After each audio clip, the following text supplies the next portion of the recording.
Shalom, peuple de Dieu. Shalom, les enfants que le Christ s'est sacrifié sur la croix pour sauver. Shalom, peuple qui est précieux aux yeux de notre Dieu. Shalom, que Dieu soit avec vous. Que Dieu vous bénisse encore par rapport à ce moment que nous allons passer ensemble dans sa présence. Nous ne sommes pas dans la présence de n'importe qui. Nous ne sommes pas dans la présence d'une personne, mais nous sommes dans la présence de celui qui est le créateur de toutes choses. Celui qui a créé le ciel et la terre, celui qui a créé ce que nous voyons et ce que nous ne voyons pas. Parce que jusqu'à aujourd'hui, l'homme n'a pas encore vu, l'homme n'a pas encore découvert tout ce que Dieu a créé. C'est pour cela que nous voyons qu'il y a toujours les découvertes. Dans tel endroit, on a découvert ça. Dans tel endroit, on a découvert ça. L'homme n'a pas encore vu ou compris ou découvert tout ce qui est sous la terre. L'homme n'a pas encore découvert tout ce qui est sur le ciel. L'homme n'a pas encore découvert tout ce qui est dans la nature. Il y a des choses, ça c'est seulement Dieu. C'est la puissance de Dieu. Ça montre comment Dieu est merveilleux. Comment Dieu est capable de tout. Il a créé des choses jusqu'à nos morts. Peut-être on n'arrivera pas à découvrir tout. Parce que il y aura toujours des choses que l'homme découvrira, l'homme découvrira et l'homme continuera à découvrir. Parce que Dieu est merveilleux. Que la paix du Seigneur soit avec vous. Je vous salue vraiment au nom de notre Seigneur Jésus-Christ, celui qui nous a aimés, nous tous, celui à qui nous sommes devant lui. Parce que le moment que nous allons passer ensemble, ce n'est pas pour la gloire humaine, ce n'est pas pour, comme on dit, passe-temps, mais c'est dans la présence de Dieu. C'est devant l'Éternel, au pied de Jésus-Christ, que nous allons passer ces moments. C'est pour cela, je vais nous demander quelque chose, d'être concentré pendant que nous allons partager ce temps. S'il faut, si c'est possible, d'éloigner tout ce qui peut nous distraire, tout ce qui peut amener la distraction, parce que c'est juste quelques minutes, moins d'une heure de temps que nous allons être ensemble. Donc, timing est tellement respecté.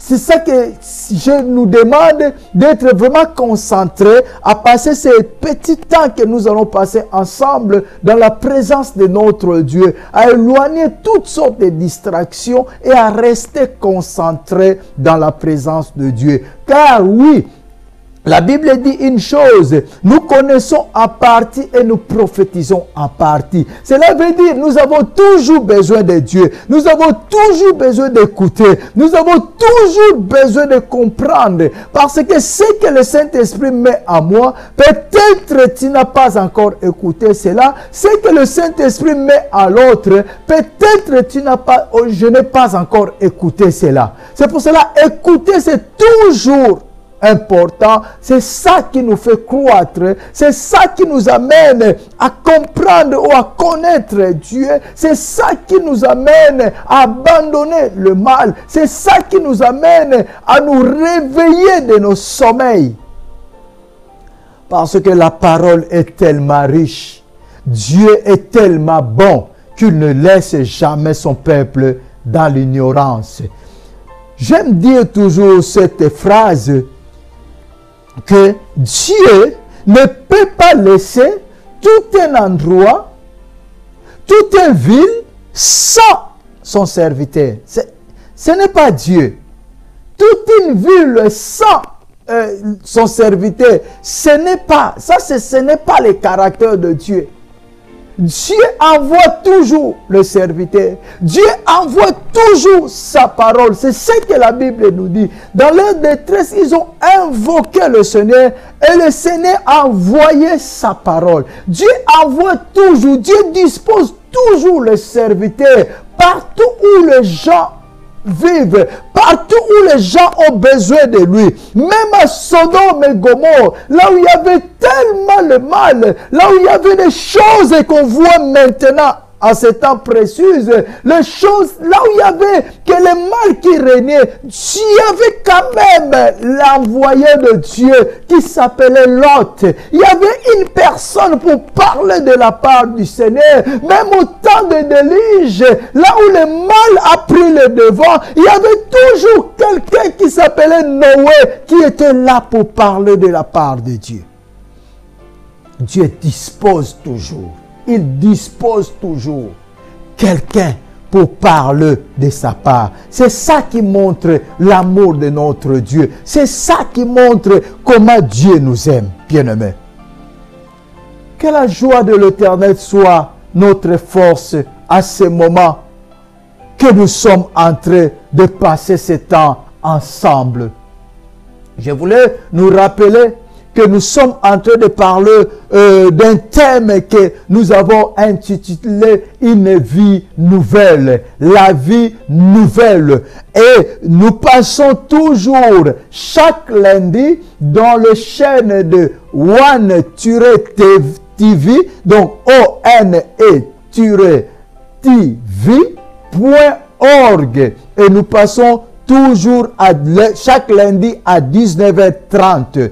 Le thème s'intitule « Une vie nouvelle ». Et nous parlons maintenant de sous-thèmes. On a parlé de plusieurs sous-thèmes. Jusqu'à maintenant, nous parlons de veiller et prier. Le sous-thème que nous sommes en train de traiter par la grâce de Dieu s'intitule « Veiller et prier ».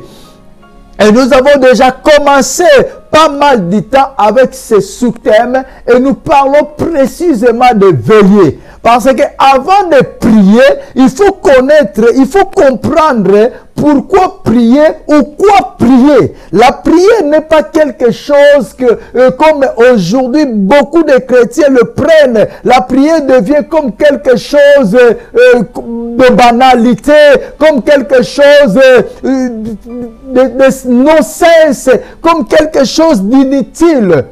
Non, ce n'est pas ça la prière. C'est pour cela que nous voyons, les gens prient beaucoup, mais il y a peu de résultats. Parce que les gens prennent la prière comme quelque chose de moins important, comme c'est jouer, comme c'est passer du temps. C'est ça que la prière n'est pas exaucée. Ils ne comprennent pas pourquoi prier, comment prier et dans quelle attitude je dois être pour prier, pour me présenter devant Dieu.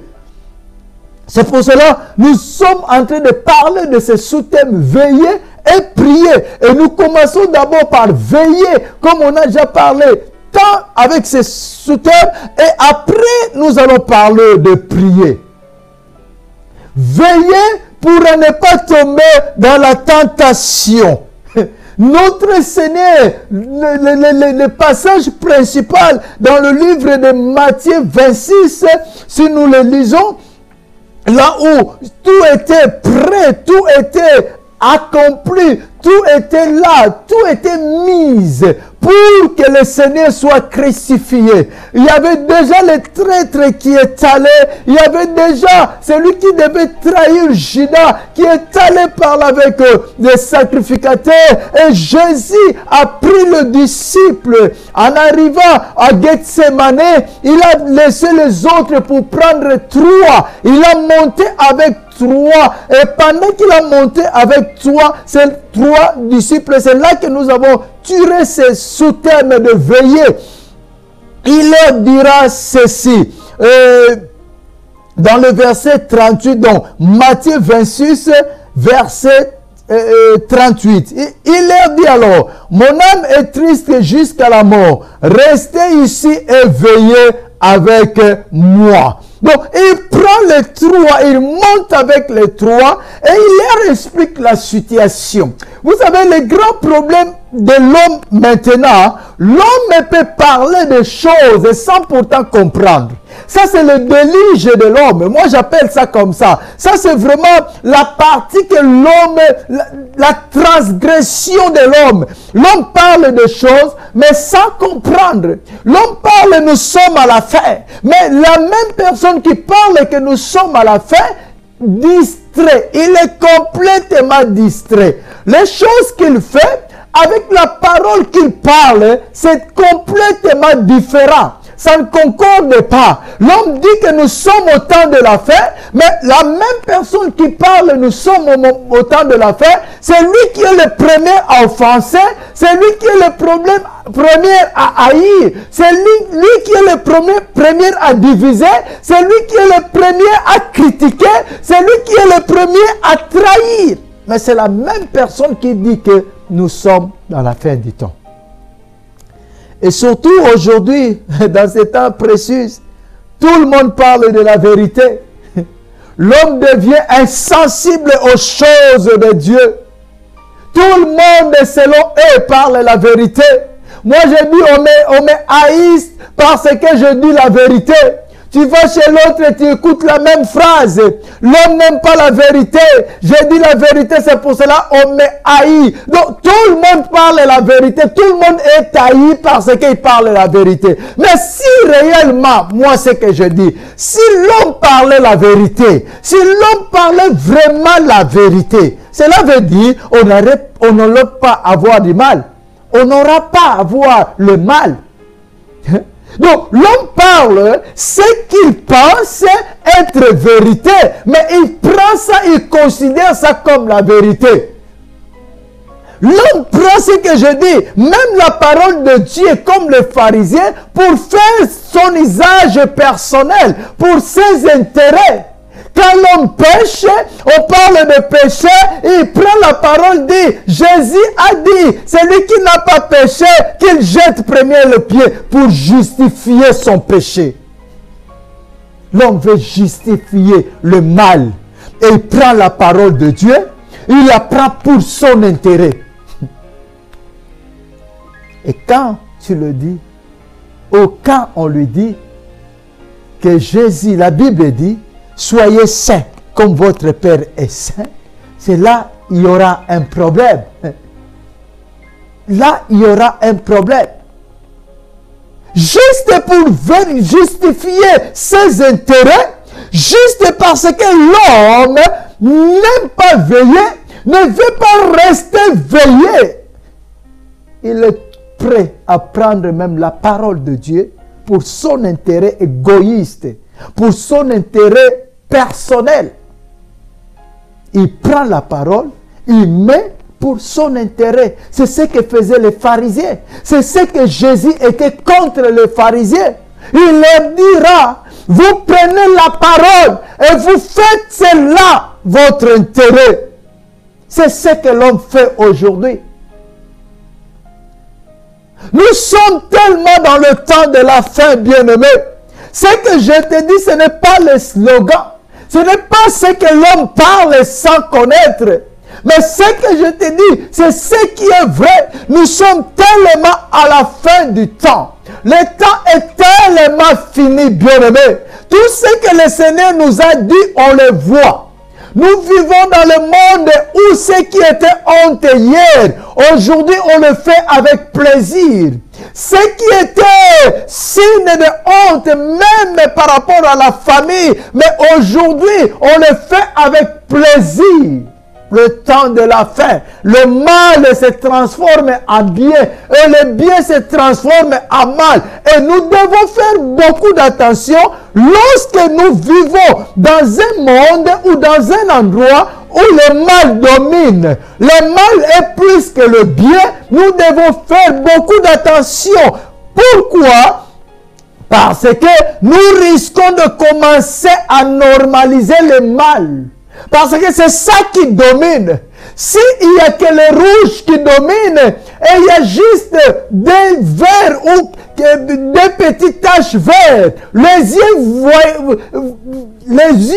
quand tu regardes, les yeux vont voir plus les rouges. Parce que c'est ça qui est majoritaire. Oui, les yeux vont remarquer le deux verts ou le petit d'autres couleurs qui est au milieu. Mais tellement le rouge domine, les yeux sera plus concentrés à dire c'est le rouge qui est majoritaire. C'est la même chose avec le péché. C'est la même chose avec le mal. Quand le mal domine, on doit faire beaucoup d'attention. Pourquoi? Parce que nous risquons de commencer à copier cela. Parce que nous le voyons partout. C'est ce que certains disent. Il ne faut pas voir le diable partout. Mais bien aimé, le diable est partout, oui. Le diable est partout. Si vous partez en Afrique, vous verrez le diable. Si vous partez en Europe, vous verrez le diable. En Amérique, vous verrez le diable. En Asie, vous verrez le diable. En Océanie, partout, vous verrez le mal. Là où il y a la présence du mal, cela veut dire le diable est là. Et souvent nous disons ces phrases, comme j'avais dit, si nous voulons justifier le mal que nous avons fait. Alors pour bien justifier, il faut innocenter le diable. Il faut purifier le diable, le rendre saint. Vous voyez le diable partout, mais effectivement il est partout. C'est pour cela que le mal est là. Si le diable n'était pas partout, on n'allait pas voir le mal partout. Aujourd'hui, nous vivons avec le mal. Nous marchons avec le mal. Nous travaillons avec le mal. Nous voyons aujourd'hui comment le monde fonctionne. Les gens sont prêts à tout pour faire le mal. Les gens font des choses qui sont horribles, mais ils les font avec plaisir. Parmi les vidéos qu'on envoie, j'ai tombé dans une vidéo où on montre les gens sont en train de couper l'être humain. Une personne vivante. Bien aimé, une personne vivante. On est en train de le couper en morceaux parce qu'il devait prendre ses organes pour vendre. Les gens sont prêts à tout, prêts à commettre le mal. Et dans tous les sens. On le coupe en morceaux. La personne parle. Il pleure. Tellement c'est douloureux. Il ne pleure plus. Mais il commence à parler. Il commence à parler. Et ceux qui font ça, ils rigolent. Ils sont en train de rire, bien-aimés. Ils sont en train de rire. Imaginez un peu l'insensibilité de l'homme maintenant. Juste pour avoir l'argent. Imaginez un peu dans l'état où l'homme est arrivé. Je n'ai pas vécu au temps de Sodome et Gomorrhe. Mais en lisant la Bible, je vois que nous sommes arrivés pire que Sodome et Gomorrhe. En lisant la Bible, je vois que nous sommes arrivés, nous avons atteint le niveau le plus élevé du mal. Ces temps-ci. Ces temps-ci. La trahison, n'en parlons pas. Tuer, n'en parlons pas. La terre est déjà assez de boire le sang. Partout on parle de guerre. Si on regarde, on cherche à comprendre pourquoi toutes ces guerres. C'est parce que l'homme est égoïste. L'homme veut avoir tout. Tout soit pour lui. Et il est prêt à tout. Tuer, massacrer. Sans pitié. Prêt à tout. Bien-aimé. Alors pourquoi? Pourquoi on est toujours en train de dormir, les enfants de Dieu? Pourquoi nous sommes toujours là à dormir, passer le temps dans la distraction, à passer le temps dans les compréhensions inutiles, des choses inutiles? Bien-aimé, au lieu de se concentrer, au lieu que l'Église s'unisse, l'Église suive le monde. Le monde a lutté pour l'union. On a vu les unions africaines, union européenne, union américaine, ainsi de suite, union asiatique. On a vu des unions. Mais aujourd'hui, le monde qui a lutté, le monde qui a fait des efforts pour s'unir, aujourd'hui, le monde lutte pour se désunir. Le monde lutte aujourd'hui pour se mettre à désaccord. Hier, ils luttaient pour se mettre d'accord. Aujourd'hui, ils luttent pour se mettre désaccord. Hier, ils avaient lutté pour se mettre ensemble. Aujourd'hui, ils luttent pour se diviser. Que chacun va dans son côté. On voit même dans l'Union européenne comment d'autres pays crient à haute voix. Nous allons sortir de cette union. Nous allons sortir de ces monnaies euros. On voit même partout. les extrémistes prennent le devant. Les gens mauvais. Le racisme reprend encore le devant. Les choses qui étaient bannies, ça reprend maintenant. Nous voyons ce qui se passe dans le monde, bien-aimés. Et quand nous voyons ces choses, ça va nous interpeller, nous les enfants de Dieu. Ça va nous dire quelque chose, bien-aimés. Ça va nous dire quelque chose. Et il n'y a plus l'union. Même lorsqu'on parle d'union africaine, il n'y a plus, ça n'existe plus l'union. Maintenant, c'est les intérêts égoïsmes. C'est l'égoïsme de l'homme qui prend le devant. Il vient déjà avec ses propositions. Et il ne veut pas que quelqu'un soit contre cela. Si tu es contre cela, il vous dit on va quitter, on va faire semblant d'être. Mais en vérité, on n'est plus. Et l'Église prend aussi la même chose. L'Église prend aussi la même chose. Les chrétiens prennent aussi la même chose. Ils commencent à faire semblant. Ils commencent à faire semblant le chrétien. Pendant que dans le cœur, il n'y a plus d'amour. Pendant que dans le cœur, il n'y a plus ce qui devait être. Veillez et priez. Il dit, veillez, restez ici, veillez avec moi. Restez avec moi, veillez avec moi pour ne pas tomber dans la tentation, pour ne pas normaliser le mal, pour ne pas appeler le mal en le bien, pour ne pas justifier le mal que tu as fait en prenant la parole sacrée de Dieu. Pour justifier l'adultère, pour justifier la haine, pour justifier l'égoïsme, pour justifier tout ce qui est appelé mal. Veillez. Si tu veilles, tu vas comprendre que j'ai péché. Vous vous souvenez, la Bible dit qu'il y avait deux personnes qui se sont présentées devant le temple. Il y avait un pharisien et un péager ou un publicain. La Bible dit ceci. Ce pharisien, il voulait justifier le mal qu'il fait. Il voulait se montrer un super homme. Il a dit, Seigneur, je ne suis pas comme ce publicain, comme ce péager, comme cet imposteur qui impose les impôts aux gens. Je donne ma dîme. Il prend la parole. Je prie 3 fois par jour. Il fait ses éloges. Par manque de veiller. Au lieu de comprendre son état, que c'était un péché, c'était quelqu'un qui prenait la parole pour son intérêt. Au lieu de comprendre son état, par manque de veiller, il commence à prendre toujours la parole pour se justifier. Et la Bible dit, l'autre ne pouvait même pas s'approcher parce qu'il veillait. Il savait son état. Il savait qu'il était pécheur. Il connaissait bien son état parce qu'il veillait. Si tu veilles, tu vas te connaître. Tu vas connaître ton cœur. Tu vas connaître ta conscience. Tu vas connaître ce que tu es, bien-aimé, si tu veilles. Il a dit, je ne suis même pas digne de me présenter devant toi. Même pas digne, moi pécheur. Ayez pitié de moi. Même pas digne d'ouvrir ma bouche. Même pas digne de lever ma tête pour regarder ta sainteté. Ayez pitié de moi.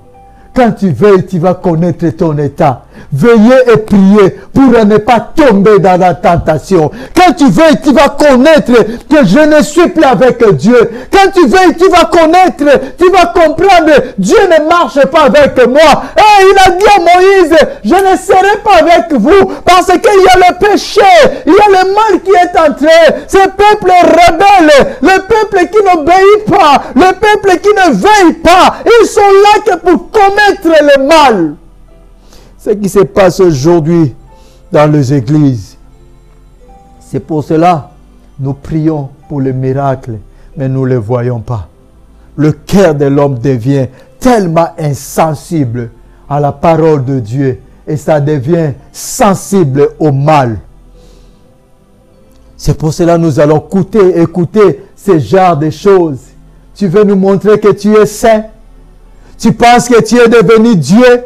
Quand tu écoutes ces phrases dans la bouche des chrétiens, cela veut dire la personne n'est plus sensible à la parole. Il est devenu insensible. La personne ne veille plus, mais il donne l'accès. Donc il est prêt à tout pour se justifier du mal. Au lieu de dire au Seigneur, ayez pitié de moi. Ayez pitié de moi, pauvre pécheur. Ayez pitié de moi. Bien-aimés, nous n'avons pas le droit de marcher comme le monde. Si le monde légalise ce qui était honteux, nous ne pouvons pas légaliser cela. Nous devons veiller. Veiller sur nos états d'âme. Veiller sur nos cœurs. Veiller sur nos pensées. On va en parler. Ce point-là. Veillez sur nos cœurs. Veillez sur tout ce qui est à nous. Parce que le temps que nous vivons, c'est un temps de la fin. C'est un temps dangereux pour ceux qui ont Christ. Je dis bien, c'est un temps dangereux pour ceux qui ont Christ. C'est ce que Jésus disait. Même pour les élus, ça ne sera pas le moment facile. Même pour les élus, beaucoup même vont abandonner. Beaucoup même vont abandonner parce que le temps sera tellement dur, tellement difficile. C'est le temps que nous vivons. Le mal a dominé le bien.